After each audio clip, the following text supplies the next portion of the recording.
ఎలాంటి ఆపరేషన్ లేకుండా పైల్స్ సమస్యను శాశ్వతంగా పరిష్కరించబడును. Homeo care international.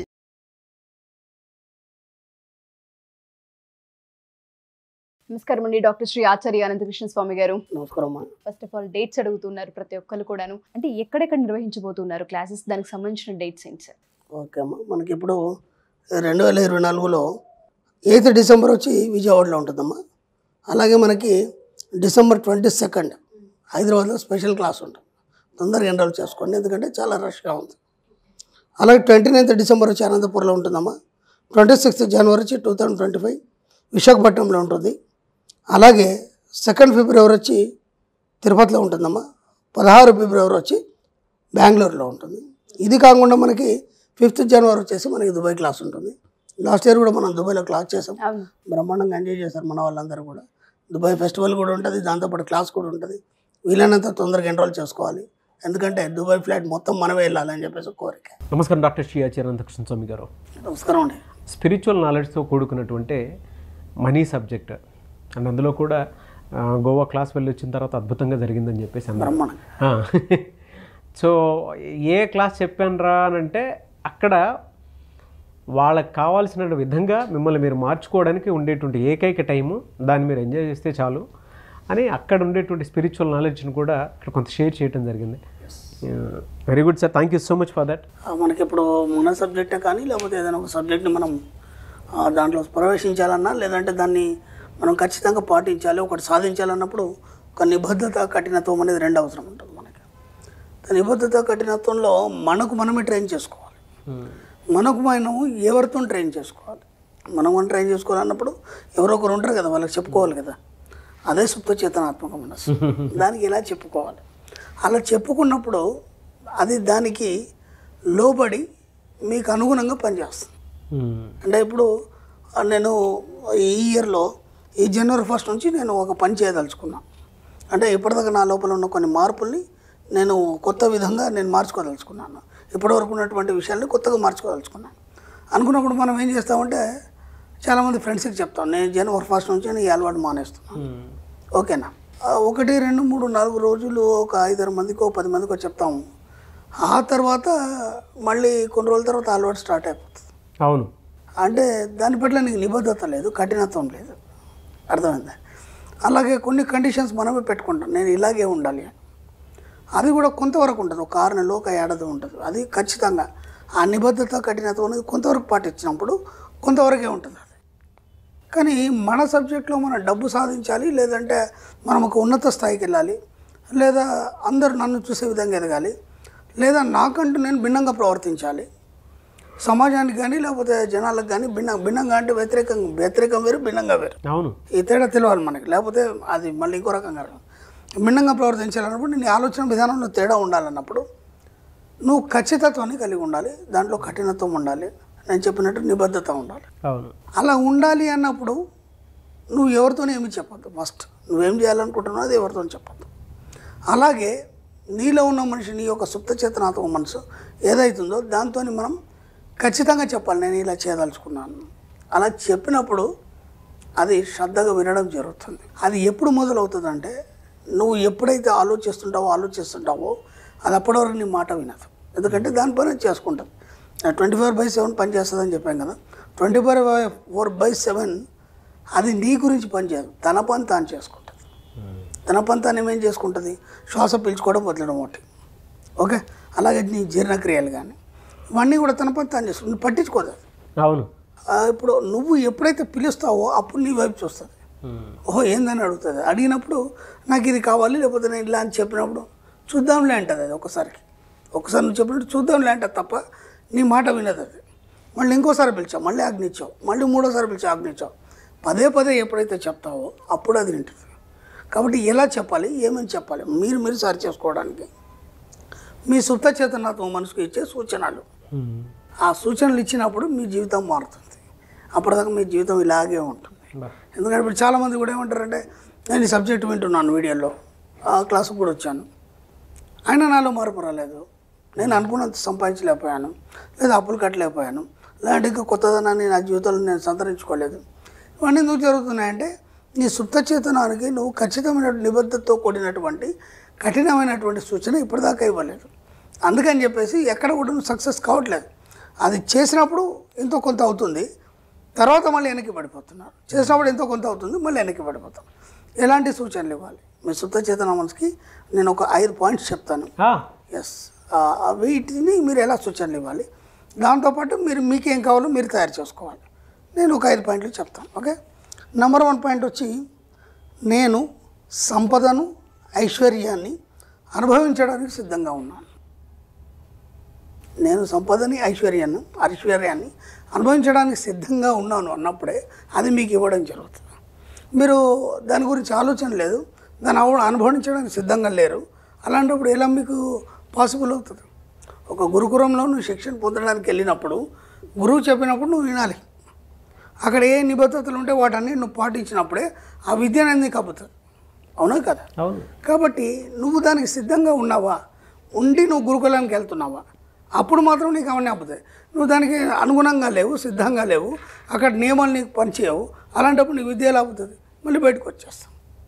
కాబట్టి ముందు యాక్సెప్టెన్స్ నీ లోపల, నీ జీవితంలో నేను దీనికి సిద్ధంగా ఉన్నాను చెప్పినప్పుడు మాత్రం విశ్వం ఇవ్వడం అనేది జరుగుతుంది. అప్పటిదాకా ఇవ్వదు. ఓకే, నెంబర్ 2 ఏంటంటే, డబ్బు సంపద అనే పదాలు నాలో నిరంతర ఉత్తేజాన్ని కల్పిస్తూ నా జీవితంలోకి ప్రవేశిస్తాయి. ఎంత అద్భుతంగా ఉంది! డబ్బు సంపద అనే పదాలు ఏవైతున్నాయో నిరంతరం నా లోపల ఉత్తేజాన్ని కల్పిస్తాయి. అంటే ఇక్కడ ఏమవుతుందంటే, ఆ 2 పదాలని మీరు ఉచ్చరించినప్పుడు మీ శరీరంలోని ప్రతి నర్వ్ కానీ లేకపోతే మీరు ప్రతి బాడీలో ఉన్నటువంటి కణం స్పందన చెందుతాయి. అలా చెప్పినప్పుడు కదా మీకు స్పందన చెందుతుంది. ఇప్పుడు డబ్బు సంపద అండి అని అన్నాం అనుకోండి, దాంట్లో ఎలాంటి నిస్తేజం తప్ప ఉత్తేజితం లేదు. ఉత్తేజితం లేనప్పుడు మీలో వైబ్రేషన్ రాదు. ఆ వైబ్రేషన్ వచ్చినప్పుడు దాని వైపు మీ మనసు ప్రయత్నం చేస్తుంది. అప్పటిదాకా ప్రయత్నం చేయాలి. కాబట్టి ఆ పదాలు చెప్పినప్పుడల్లా ఉత్తేజాన్ని మీ మనసు పొందుతుంది. కాబట్టి ఆ డబ్బు సంపద మీ జీవితంలోకి రావడం అనేది జరుగుతుంది. ఆ పదాలు ఎప్పుడు మీరు పలికినా మీ యొక్క మనసులో స్పందిస్తుంది. మనసు స్పందించినప్పుడు ఈ శరీరంలో ప్రతి కన్నా స్పందిస్తుంది. నెంబర్ 3, నా ప్రతిభని నా సుప్త చేతనాత్మక మనసు నిర్వహించి చక్కని ఫలితాలను ఇస్తుంది. ఇక్కడ ఏ పనైనా సరే నువ్వు చేయట్లేదు. ఓకేనా? ఇప్పుడు మేమేమనుకుంటున్నారు, మీరు ఏది చేసినా చేతనాత్మక మనసుతో చేస్తారు. మనం గతంలో కూడా చాలాసార్లు అనుకున్నాం. కాబట్టి చేతనాత్మక మనసుతో చేసింది ఏది కూడా ఫెయిల్ అవుతుంది.